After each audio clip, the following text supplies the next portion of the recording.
आबादी मेरे साथ खड़ी रही, तो मैं उसके प्रति आभार व्यक्त करता हूँ। उन मतदाताओं 86,000 मतदाताओं के प्रति आभार व्यक्त करता हूँ था कि जो लोग इतना बड़ा घोटाला किया हो। चारा घोटाला 800 करोड़ का था और 1640 करोड़ का एक व्यक्ति जहानाबाद में भूमिका में जरूर हैं। राज्य को भगवान बचाए।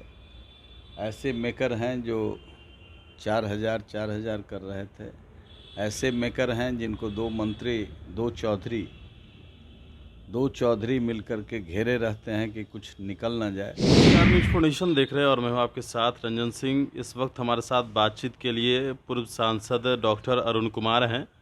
जहानाबाद से इन्होंने चुनाव लड़ा है और जहानाबाद से आरजेडी के कैंडिडेट जीते हैं, लेकिन चिराग पासवान की पार्टी में थे और उसके बाद बीएसपी से ये जहानाबाद में चुनाव लड़े। अच्छी खासी वोट प्रतिशत आई। हालांकि ये चुनाव हार गए, लेकिन वजह क्या रही, क्यों ये हार गए, कई ऐसे सवाल हैं। हम बात करेंगे इन्हीं से। अब चुनाव हारने जीतने के लिए कई फैक्टर होते हैं। हम चुनाव लड़ रहे थे अराजकता के खिलाफ, अत्याचारियों के खिलाफ, और उसमें एक बड़ी आबादी आज के इस दौर में, बाजारवाद के दौर में, एक बड़ी आबादी मेरे साथ खड़ी रही, तो मैं उसके प्रति आभार व्यक्त करता हूं। उन मतदाताओं 86,000 मतदाताओं के प्रति आभार व्यक्त करता हूं कि जहां झोला चल रहा था, जहां सत्ता का खेल चल रहा था, जहां धमकाया जा रहा था, डराया जा रहा था, ठेकेदारों को भी धमका करके उन्हें ड्यूटी पर लगाया गया था वोट को खरीदने के लिए, ये सब काम हुआ। और इसमें भी 86,000 लोग मेरे साथ शुचिता के, मूल्य के, विचार के कारक को लेकर के खड़े रहे, तो मैं उनके प्रति आभार व्यक्त करता हूं और आपके चैनल के माध्यम से इस 86,000 मतदाताओं को हृदय से उनके प्रति आभार व्यक्त करते हुए कि मैं उनके ये समाज की जो मर्यादा, मूल्य, विचार के जो यह जंग था, इसमें आपने जो मुझे एकजुटता दिखलाया, तो यह अभूतपूर्व था। और फिर तो बाजार है, बाजार में अवमूल्यन हुआ है, और जनता जो नहीं वोट दी है उनके प्रति भी आभार व्यक्त करता हूं और निवेदन करता हूं कि इनके उस ब्लैक चैप्टर को ध्यान में रख कर के ही आगे काम कीजिए, नहीं तो ऐसे चुनाव में आनंद लीजिएगा तो 5 साल फिर झूलिएगा। तो आखिरकार वहाँ आप तो चुनाव लड़े, लेकिन कई ऐसे फैक्टर रहे जहाँ पर एनडीए के भी तो कैंडिडेट वहाँ पर हार ही गए। हार गए, वो ठीक बात है। वो मेरा प्रथम उद्देश्य था कि जो लोग इतना बड़ा घोटाला किया हो।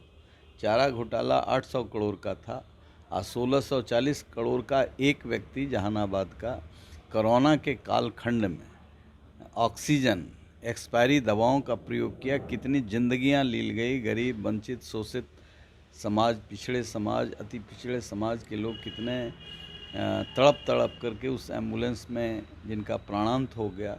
इन सवालों को लेकर मैं मजबूती से खड़ा था। उसमें इस सवाल के साथ 86,000 लोग खड़े रहे, तो मेरा प्रथम विक्ट्री था कि ऐसे लोगों को संसद में बिल्कुल ही नहीं जाना चाहिए। और जो लोग गए हैं उनका भी कोई मैं समर्थक नहीं हूँ, इसलिए कि इनका भी जो कालखंड रहा है उसमें गरीब, शोषित, पीड़ित, जमात, लेकिन जनता ने निर्णय किया है, इसलिए मैं इतना ही कहूँगा कि जो लोग मेरे साथ खड़े रहे वो आज भी मूल्य और विचार के साथ लड़ने वाले लोग हैं।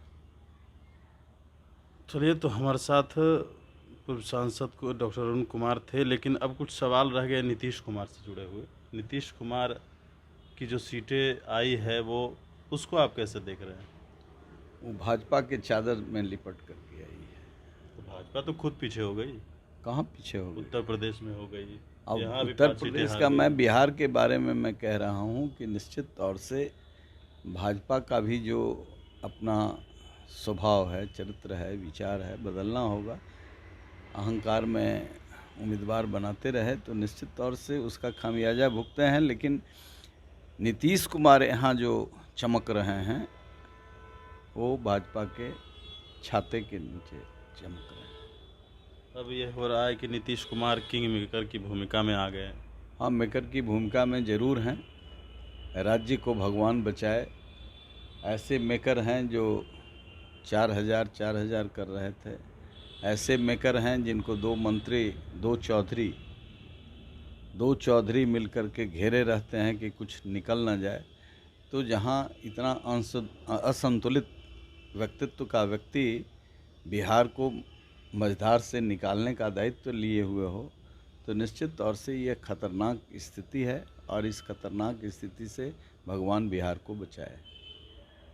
चलिए, तो बिल्कुल हमारे साथ पूर्व सांसद डॉक्टर अरुण कुमार थे और आपने सुना है तमाम बातों को। गणेश फाउंडेशन के साथ नमस्कार।